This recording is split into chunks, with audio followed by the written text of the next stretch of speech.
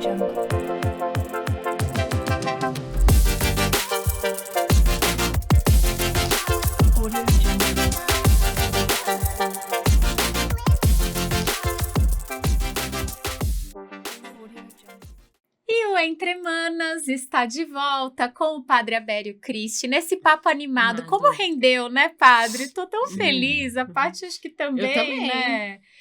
E, Padre, agora uma pergunta, né? Considerando aí esses 32 anos de ordenação, essa missão, né? Que o senhor executa com tanto amor, com tanta energia, né?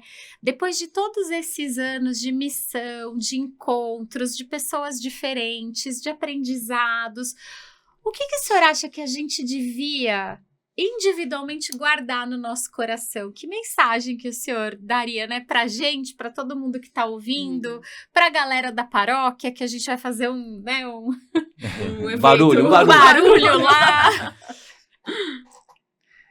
Eu tenho, para mim, eu passo isso como testemunho de...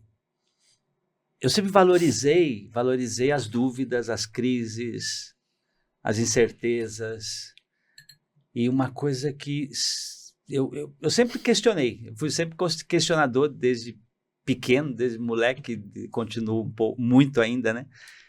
E questionando tudo, questionando lei, questionando norma, questionando tradição, questionando regra, questionando ritos, questionando religião, sociedade, sistema sociopolítico econômico. Acho que tudo pode ser questionado. Eu acho um absurdo você achar que um sistema sociopolítico econômico tem que ser esse tem que ser esse, porque esse é o perfeito, o que for fora desse é do demônio, ou é contra a família, ou é contra a religião. Acho um absurdo.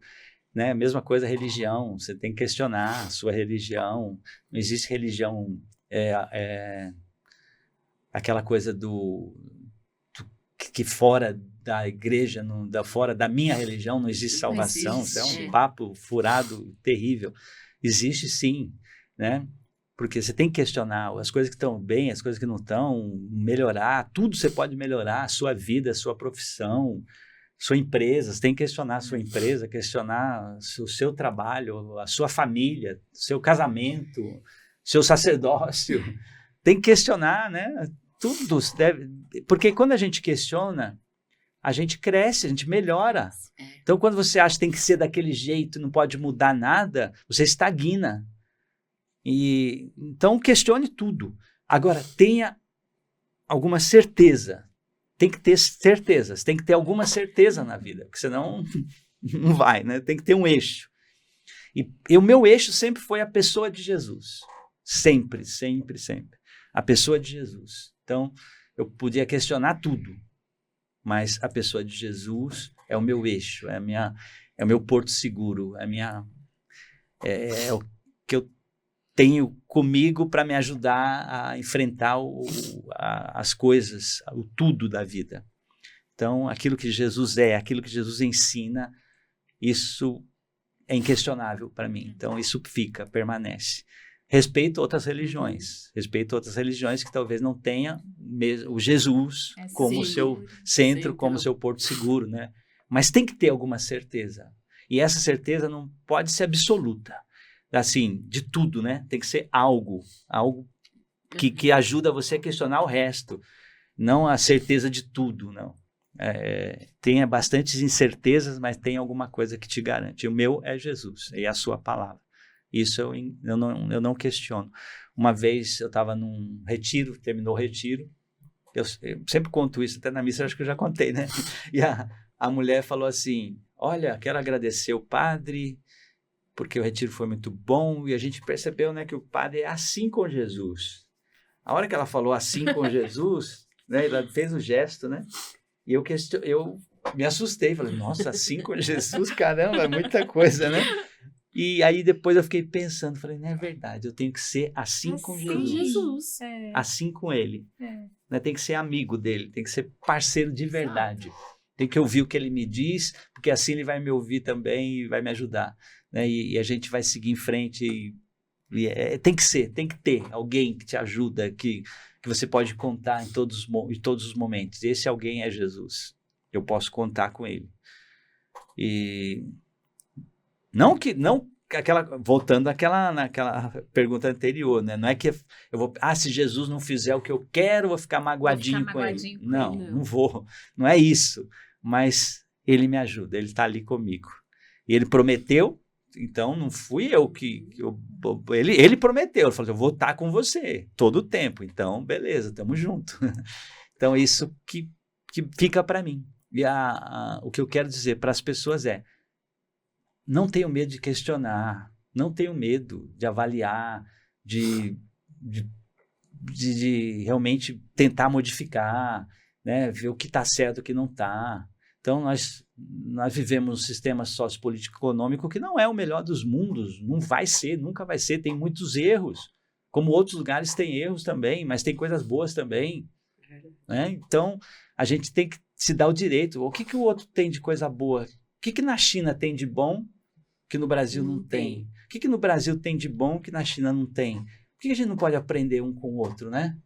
O que tem de bom na Inglaterra que o Brasil não tem? O que tem de bom no Brasil que na Inglaterra não tem? Então, aprender com essas coisas, né? Aprender com o outro. A gente tem que ter isso, essa capacidade. O que tem de bom na outra religião que na minha não tem? Às vezes eu acho que a nossa Igreja Católica Apostólica Romana, ela é pouco acolhedora. E percebo que em outros lugares, eles são mais acolhedores que a nossa. Tem mais, né, aquilo de acolher, de dar atenção, mais individual, mais pessoal para os fiéis. E a gente não tem isso. É um erro. Mas por que a gente não pode, né, captar do que é bom do outro e aprender também com o outro? Ajustando também, né? Claro. Né? Então, tem muita coisa boa nas outras religiões. Tem coisas boas na religião espírita, tem coisas boas na religião católica, tem boas coisas entre os evangélicos, tem boas coisas entre nós católicos, coisas maravilhosas, né? Que a gente pode também se orgulhar e demonstrar e testemunhar para os outros que são de outras religiões também, sem desrespeitar, né? E então é isso. Tenham essa capacidade de questionar e tenham a capacidade também de se apegar com algo que seja realmente fundamental, essencial, importante, que vai te ajudar no seu dia a dia. Qual é a outra pergunta que você fez? Duas. Próxima. Não, é que você tinha feito... Não, é só essa. Era só essa. Era para acalmar os nossos corações. Agora a gente quer acalmar os corações das próximas gerações aí, que eles estão muito acelerados, padre. Vamos dar uma tranquilizada neles. O que o senhor diria para os Enzos, Fabinhos, Heloíses, Dudinhas? Você sabe que eu tenho ouvido reclamação de pessoas, não sei se são justas ou não, de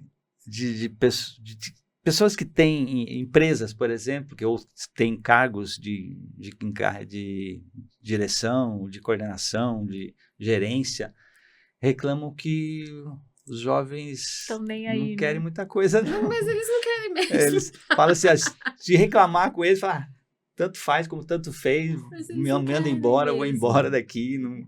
Então, até um outro empresário falou que prefere pessoas mais velhas. Sim. Que tem a capacidade, tem um compromisso, né? Esse compromisso maior de fazer, de bem, né? Porque o jovem diz que o jovem não está nem aí. Eu acho que tem exceção. Né? Tem exceção, já percebi, tem muitas exceções. E essas exceções é que vão fazer a diferença. Então, aqueles que só consomem TikTok vão ficar para trás, vão ser só consumidores, só número, né? Se não mudarem. E isso eu acho triste. Mas aqueles que fogem disso, que hoje já estão questionando, tem jovem que está questionando esse negócio de coisa rápida demais. Questionando esse negócio de ficar preso à internet, preso à inteligência artificial e buscando outras coisas. Tem jovem hoje usando máquinas fotográficas das antigas, daquelas que precisa revelar. Que nem eu. Tem jovem buscando ouvir som com bolachão, vinil. Né? Não estou falando que você tem que ter retrógrado, não estou dizendo isso. Mas questionar essa coisa da massividade. Por que eu tenho que só consumir isso? Por que eu tenho que consumir esse tipo de coisa? Por que eu não posso ser diferente da maioria? Então, hoje se aposta demais, né? Nos videozinhos curtos que não fazem pensar, que não... desafiam, né? E eu penso que aqueles que hoje começam a questionar isso, pensar diferente, fugir da caixinha, são aqueles que vão fazer muita diferença agora, não só no futuro, mas agora e no futuro também. Porque os que entraram na caixinha que não vão conseguir é o povão. É o povão que é dominado. Que consome bet, que vota em ditador, que aposta em coisas terríveis, né? Que simplesmente se torna um consumidor e que fazem... que é fácil, né? Manipular as pessoas é muito fácil. Eu mesmo, como líder religioso, se eu quisesse, eu teria capacidade de... Capacidade não, uma coisa feia, né? Não sei se é capacidade, mas eu teria ferramentas para manipular as pessoas. Manipular. Como muitos pastores, muitos padres fazem, e outros líderes religiosos, que manipulam os outros. E a gente sabe que no mercado se manipula demais as pessoas. Na internet hoje se manipula demais para ele consumir aquilo, para ele ir por aquele caminho. E se aposta muito nisso, né? E os algoritmos, eles são cruéis, né? Eles te puxam para aquilo até o seu limite, né? Verdade. Eu não posso falar, se eu falar a palavra copo, só vai aparecer um monte de propaganda de copo no meu celular. É verdade. É verdade. Eu fiz uma música chamada O Castelo. Aí no Google, 2 vezes a foto de estampa era de castelo. Aí, viu? Porque reconheceu, né? Reconhece. Então, é isso. Eu digo, vocês, né? Vocês mais jovens, vocês não podem se deixar simplesmente manipular pelos adultos poderosos desse mundo, porque, né? E os adultos poderosos desse mundo sabem como manipular os jovens. E o interesse deles é transformar esses jovens em apenas números e consumidores das coisas deles, para eles levarem para onde eles quiserem, para consumir o que eles quiserem. Então, tem que ficar atento, tem que prestar atenção. Se a gente quer viver de verdade, ser feliz de verdade, ser autêntico, tem que prestar atenção. E não simplesmente sair por aí, né, repetindo o que todo mundo faz. Procure ler o livro diferente do que a maioria está lendo. Procure assistir uma série diferente do que a maioria está assistindo. Procure ver um filme diferente do que a maioria está vendo, está curtindo. Procure ouvir uma música diferente. Deixa eu contar uma coisa para vocês que eu me orgulho até hoje, fico feliz. Eu era jovenzinho, naquele tempo, já não tinha isso. Eu passei numa banca de jornal uma vez, vi uma coleção, estava lançando a coleção do Beethoven. Nossa! E eu comprei o disco do Beethoven. Ninguém gostava de Beethoven na minha geração. A gente gostava de Michael Jackson, gostava gostava até de rock, né? Mas de Beethoven, música clássica, ninguém. E eu comprei aquele disco. Eu não lembro hoje se era a Sinfonia 9 ou outra sinfonia, agora não lembro mesmo, faz muitos anos. Sei que eu me deliciava ouvindo aquele discão, né?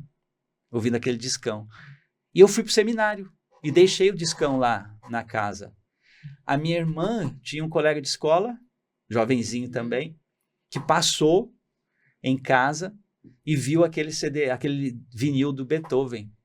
E ele falou: você me empresta esse disco para eu ouvir? Eu nunca ouvi Beethoven, eu queria ouvir. A minha irmã pegou a liberdade, e emprestou para ele. Ele ouviu aquele disco e a minha irmã falou depois que graças àquele disco que ele ouviu, ele começou a se interessar muito por música. E ele estava já morando na Alemanha, trabalhando com música. Olha! Na Alemanha. Tinha saído do Brasil, foi para a Alemanha. E o Beethoven é alemão, né? Beethoven é alemão.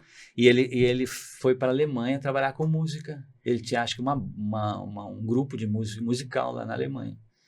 E aí eu falei, nossa, olha que beleza, um CD, um disco que eu resolvi comprar na banca de jornal, descompromissadamente, transformou a vida de um outro jovem. Transformou uma vida. Acho que a gente subestima, né? O quanto a gente pode fazer o bem, né? Mesmo indiretamente, mesmo sem saber, né? Mesmo sem saber. Exatamente. Ai, que delícia. Tô tão Ai, feliz. padre, olha, nem sei como te agradecer. De verdade. Eu que agradeço, Priscila, Patrícia, eu que agradeço. Agora o padre sabe que quem eu sou é a Patrícia e quem é a Priscila. Sei. Aliás, eu fiquei sabendo antes dela, eu não sabia, não conseguia, não tinha decorado dela, né? Depois eu decorei. E hoje eu sei.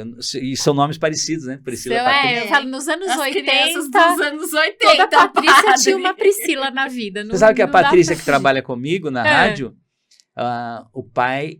Não, acho que o nome dela é para ser Priscila. Oi, tá Aí vendo? o pai registrou errado. Na hora de registrar, registrou errado, Ai, estou tá como vendo? Patrícia. Mas ela prefere Patrícia, ela fala que prefere Patrícia. Aí foi Nada contra providencial. você, mas ela fala- Mas é muito engraçado. Eu lembro que eu tinha uma amiguinha acho que no jardim da infância, a Paty nem tinha nascido, né?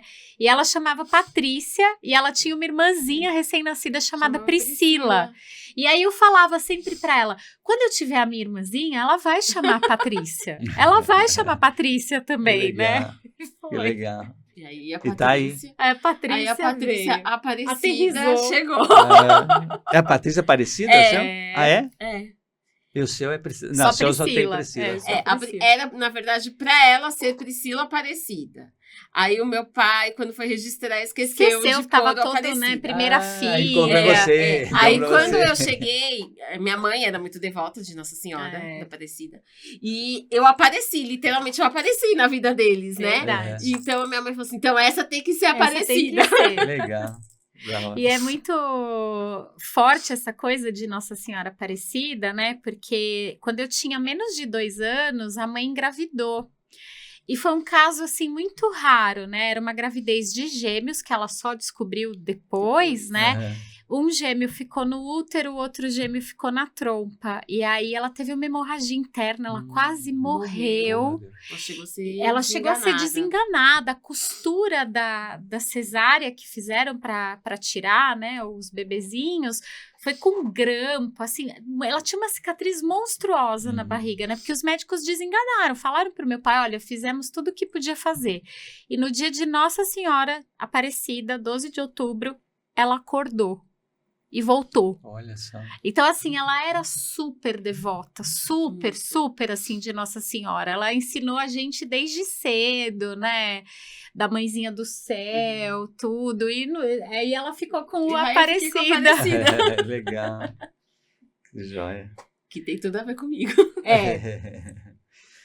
Padre, estamos muito, muito felizes de verdade que deu certo, as nossas agendas bateram. Verdade. Obrigada pela presença, obrigada pelas reflexões que o senhor trouxe hoje.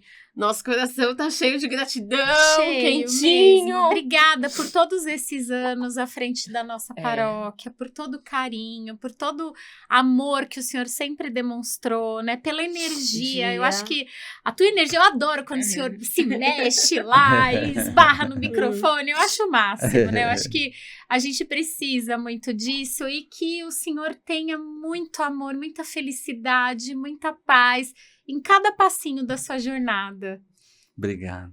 Eu que agradeço de coração, agradeço por estar aqui, agradeço esse papo gostoso, né? Agradeço pelo convite, agradeço a companhia. Muito obrigado mesmo. Agradeço o carinho, o testemunho de vocês. Nossa, muito legal mesmo. Obrigado, valeu. E estar na companhia de pessoas queridas e bonitas é sempre gostoso demais. Obrigada. E você que está aí em casa, continue ligado. Entre Manas não para de jeito nenhum. Segunda-feira a gente volta com episódios novos, convidados novos, então fiquem ligadinhos aqui no nosso YouTube. Nos vemos, até mais! Até mais.